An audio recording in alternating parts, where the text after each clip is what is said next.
Peace. Peter Pig sank into his seat as his teacher walked past. Maybe if he sunk down, she wouldn't see him. What Peter forgot was that he couldn't hide from his own heart. At lunchtime, Peter dodged his teacher, Mrs. Bell, one more time as he went left instead of right as she came onto the playground. What Peter forgot was he couldn't dodge from his own heart. After school, as he was pulling on his Wellingtons, and rain came down making a perfect pattern on the windows of his classroom, Peter turned his back quickly so that Mrs. Bell didn't see him clamber out the classroom into the corridor. What Peter forgot was that he couldn't turn away from his own heart. Scurrying out onto the puddle-laden playground, Peter wasn't looking where he was going, and as he turned the corner, he ran straight into Mrs. Bell. "Why, Peter, if I didn't know better, I would say you were avoiding me. I've tried to catch you all day." Peter shifted around in his Wellingtons, and the rain puddles moved awkwardly as he did. "It's speech day tomorrow, and I'm so looking forward to seeing you talk. You have been practicing, haven't you?" Peter thought. Then he kept his head down. Then he shuffled a bit more. Then he thought some more. "Yeah, I've practiced," he said, with a shy and quiet voice, shuffling away from Mrs. Bell. "Great! I'm so looking forward to seeing and hearing all that hard work," Mrs. Bell said. What Peter forgot was that he couldn't shuffle away from his own heart. That night in bed, Peter couldn't sleep. He tossed and turned. He couldn't sleep because he couldn't run away from his own heart. He had practiced for most of his speech. Well, not every day. Well, maybe just one day for 5 minutes.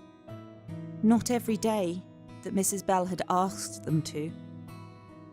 What Peter forgot was that he couldn't lie to his own heart. With a big whack, the door flung open and his brother Boris came in to get ready for bed. Seeing Peter awake, he said, "Why are you awake? You have a big day with your speech tomorrow."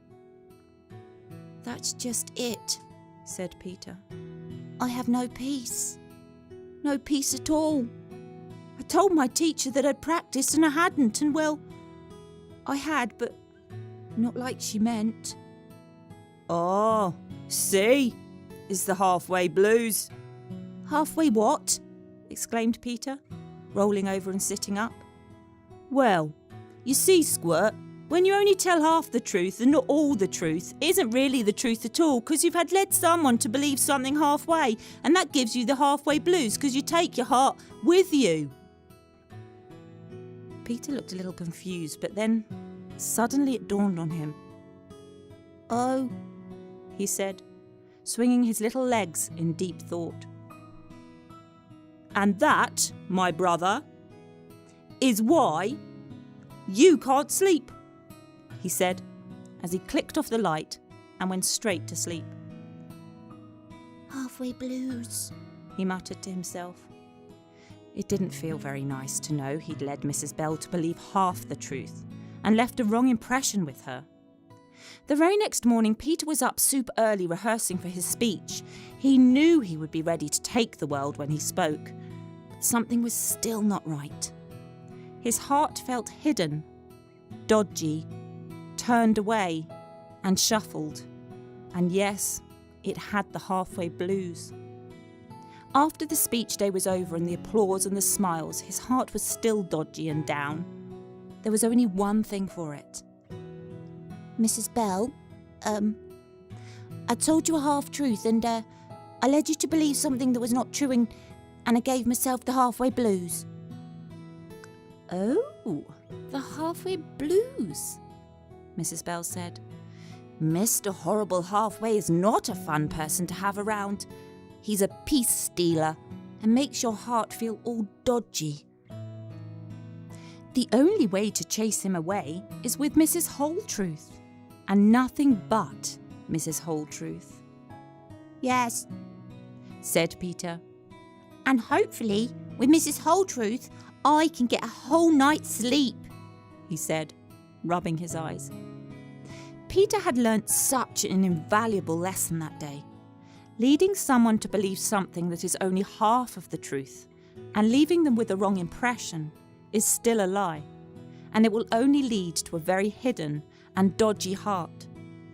Mr. Horrible Halfway is not a good person to hang out with, so dodging him and hanging out with Mrs. Holdtruth is the only way to keep our peace, because we can't hide our hearts from ourselves.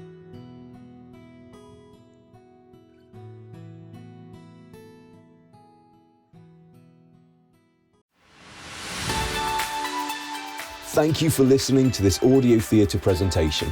Did you know that Audio Theatre is a listener-supported platform? That's right, because of the kindness of other people, you were able to listen to this story today. Will you help someone else hear it too? By donating at our website at www.manortheatrecompany.uk/audio theatre. Thank you and see you next time.